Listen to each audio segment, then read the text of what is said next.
हरे कृष्णा। धन्य धन्य हे नगर भूवैकुंठ पंढरपूर। धन्य धन्य चंद्रभागा मध्ये पुंडलिक उभा। संतांचं माहेरघर म्हणजे पंढरपूर। महाराष्ट्राची आध्यात्मिक राजधानी म्हणजेच पंढरपूर। पंढरपूर म्हणजे दक्षिण द्वारका आणि पंढरपुरात उभा आपल्या वारकऱ्यांचा सखा।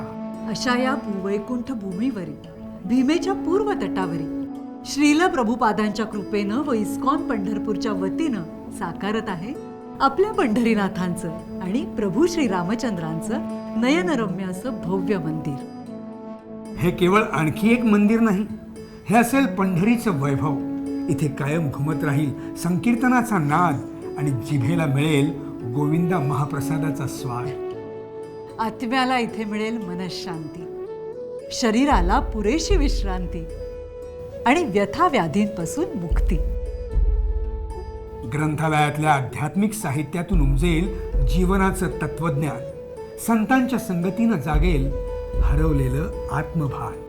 इथं असेल पंढरीनाथ गोशाळा आणि गोसेवेतून फुलेल भक्तीचा मळा। इथे साकारते आहे सुंदर वृंदावन बाग।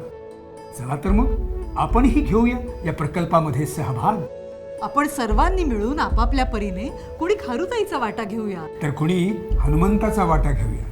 आपल्या पंढरीनाथांसाठी श्री पंढरपूर धामामध्ये भूवैकुंठ प्रकल्प उभारूया आणि या पंढरीचा गौरव संपूर्ण विश्वामध्ये पसरवूया। लक्षात ठेवा, आजच आपलं योगदान द्या। हे मंदिर तुमचं माझं आपणा सर्वांचं आहे, कारण सर्वांचा बा विठोबा विठोबा विठोबा विठोबा। हरे कृष्णा।